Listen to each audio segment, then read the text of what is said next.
Olá, tripulação! Como é bom ver vocês aqui novamente. Hoje eu vim mostrar para vocês 12 dicas para economizar morando a bordo. Eu tinha prometido isso já faz algum tempo, então finalmente lá vai! Número 1. Ficar sempre que possível na âncora. Bom, acho que essa é a maior economia. A gente tenta sempre que dá ficar na âncora, porque ficar em marina é uma coisa que encarece bastante. Claro que às vezes precisa para fazer alguma manutenção, ou às vezes eu fico muito tempo sozinha, então eu acabo ficando na marina. Mas no nosso dia a dia a gente fica na âncora, porque a gente até gosta mais, fica cercado de água por todos os lados, tem vizinho como na marina tem, só que não fica tão perto, né? O vizinho não fica grudado no teu barco, é mais ventilado, eu acho muito melhor ficar na âncora. Tem a poita também, né? Mas também é um gasto. Aqui no Caribe, muitas das poitas são cobradas só se tu ficar durante a noite, né? Se for pernoite. Então, uma forma também é usar a poita durante o dia, por algumas horas, para fazer algumas coisas. E depois, durante a noite, sair para outro lugar ou ancorar. Número 2. Abastecer de comida e combustível em lugares mais baratos. Então, sempre que passar por um lugar que você sabe que é mais barato, mercado, por exemplo, já aproveita e compra bastante coisa, abastece o barco, porque tu vai usar, se não usar hoje, tu vai usar amanhã aquilo que tu comprou, principalmente para quem mora a bordo, né? Então, por exemplo, quando a gente passou pela Martinica, na Martinica os queijos, os vinhos são mais baratos do que em várias outras regiões do Caribe. Então a gente comprou horrores de queijo, na verdade. Eu lembro que a gente comprou até demais, a gente ficou meses comendo aqueles queijos que a gente não aguentava mais. Quando a gente estava nas BVIs, por exemplo, toda vez que nós ia para as ilhas americanas, lá os supermercados são muito mais baratos. Então nós comprávamos um monte de coisa, nós abastecia o barco. Alguns lugares, por exemplo, onde peças são mais baratas, já compra e guarda. Às vezes não tá com a grana para abastecer ali para ter parado, mas se tiver como, já abastece sempre em lugares mais baratos. Isso vale bastante a pena. Número 3.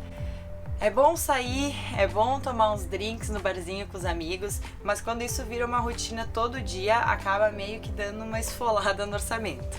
Então, a gente não precisa deixar de sair, a gente não precisa deixar de beber com os amigos, mas quem sabe a gente não chama eles para vir pro nosso barco, compra as bebidas e vem beber aqui.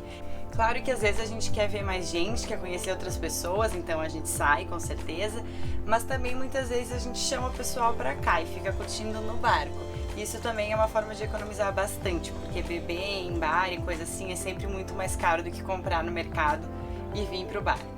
Aquela clássica dica número 4, velejar e não motorear. Acho que nem precisa explicar muito essa, né? Mas sempre que possível andar na vela. Porque é muito melhor velejar do que motorear, e 2, porque é muito mais econômico também. A gente vai só com o vento, que é perfeito. Claro que para as manobras, enfim, a gente usa o motor, mas aí é muito pouquinho. Número 5. Essa é uma dica um pouco controversa, mas é evitar imigrações muito caras para lugares que vocês vão ficar muito pouco tempo. Então, por exemplo, se vocês vão para algum desses lugares e a imigração é cara, e vocês vão ficar um dia, vocês vão ficar 2 dias no máximo, às vezes pular a imigração pode ser uma opção.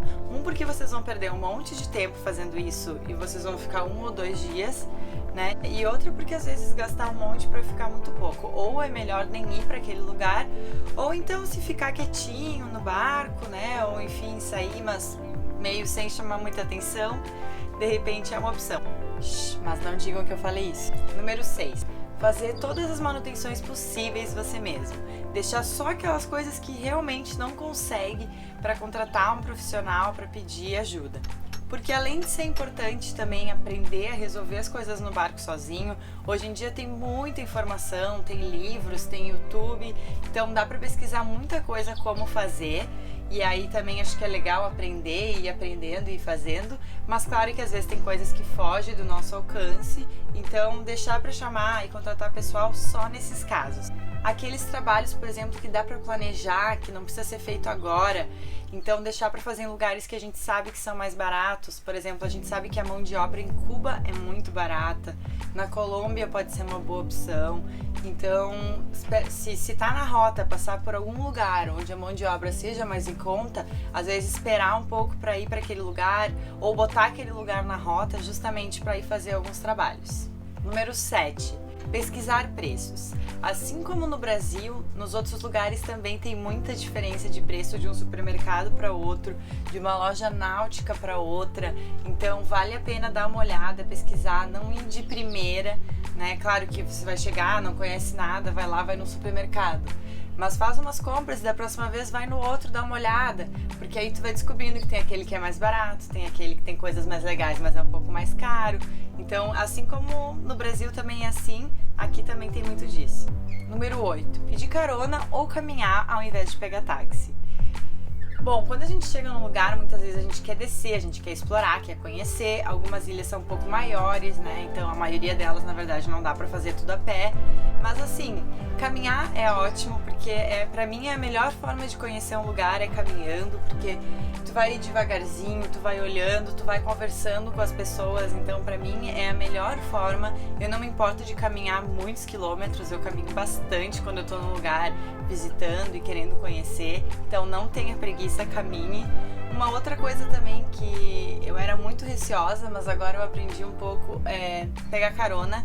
Então assim, tem muitos lugares aqui no Caribe que é muito comum pegar carona.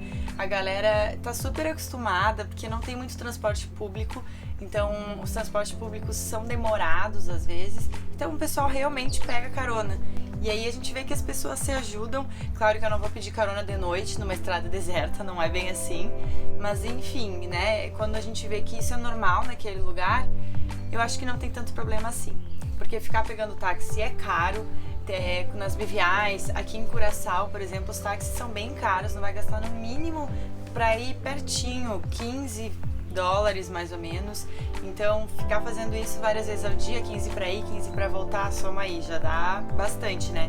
Então achar fontes alternativas. Quem pode ter bicicleta a bordo, acho fantástico também. Pega a bicicleta e vai por tudo, não gasta R$1.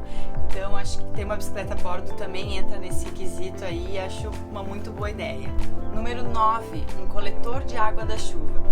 Eu acho que esse aqui não é nem tanto pela economia de dinheiro, porque, claro, a gente paga água em muitos lugares, mas geralmente não é caro, mas é pela economia de coluna, isso eu garanto. Porque ficar carregando o galão pra cima e pra baixo o tempo todo, cansa, viu, gente? Cansa. Claro que a gente vai continuar fazendo isso, provavelmente mesmo tendo um coletor, vai ter muitos momentos em que tem que fazer isso, mas se conseguir reduzir um pouco, né, quando chove, coletar água da chuva, então aquele dia tu não precisa buscar água por algum tempo, né? Então tentar diminuir essas vezes de ir buscar com galão, acho que já dá uma força. Uma loninha esticada com 4 extensores e à medida que a chuva cai, pesa aqui e por essa mangueira drena direto para o nosso tanque. E o coletor de água da chuva é uma coisa super barata de fazer, bem fácil. Então tem aqueles como o nosso, por exemplo, que põe na proa.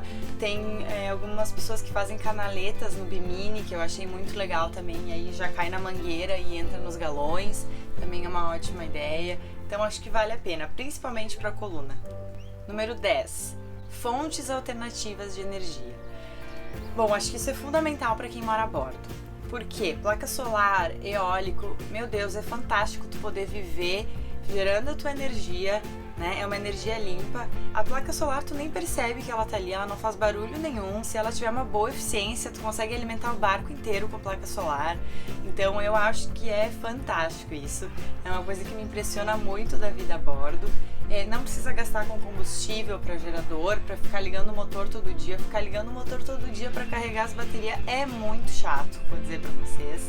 No nosso barco anterior nós ainda não tínhamos colocado as placas solares, então nós não tínhamos gerador, nós tínhamos que ligar o motor todo dia, era aquele barulho de motor, cheiro de diesel. Uma coisa de vez em quando, outra coisa é todos os dias. Então, placa solar, eólico é a melhor opção, sinceramente. Número 11. Essa já é um pouco manjada, mas também ajuda.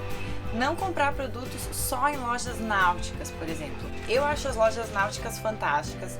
É a diversão do Diego entrar naquelas lojas e ficar olhando tudo. E tem muita coisa legal e realmente importante. Vocês querem ver uma criança feliz? Vocês tragam o Diego para esse tipo de lojas. Agora, tem muita coisa que pode ser comprada em outras lojas que não precisam ser lojas náuticas. Entendam bem, eu não tô dizendo para não comprar em lojas náuticas, a gente adora as lojas náuticas, mas existem coisas que podem ser compradas fora também e que são muito mais em conta, então vale a pena fazer essa pesquisa e dar essa comparada. E a última dica, dica número 12, acho que é a dica de ouro, é contar com a solidariedade das pessoas, é conhecer os locais, conhecer os vizinhos, porque surge tanta coisa quando a gente se aproxima das pessoas e quando a gente conhece as pessoas, tem tanta gente disposta a ajudar.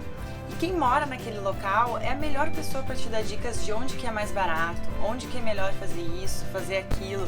Então acho que vale muito a pena conhecer as pessoas, daí vão surgir muito boas oportunidades. Sempre aparecem coisas interessantes e ótimas dicas. Quem já está naquele lugar também já conhece um pouco, então vale a pena conversar, né? Não chegar e não querer falar com ninguém, simplesmente descer e fazer suas coisas. É conversar com as pessoas, conhecer os locais. Eu acho que daí surgem muitas coisas boas, não só em termos de economia para viver a bordo, mas de qualidade de vida, né? Momentos legais. Então acho que essa é a maior dica de todas. Bom, pessoal, acho que era isso.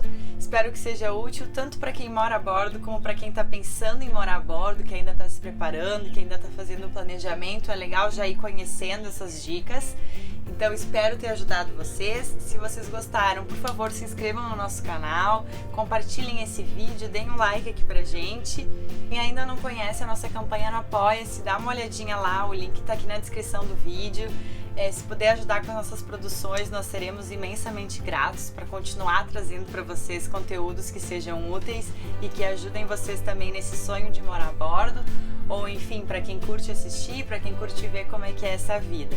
Muito obrigada por nos assistirem, uma boa semana para todos vocês e bons ventos!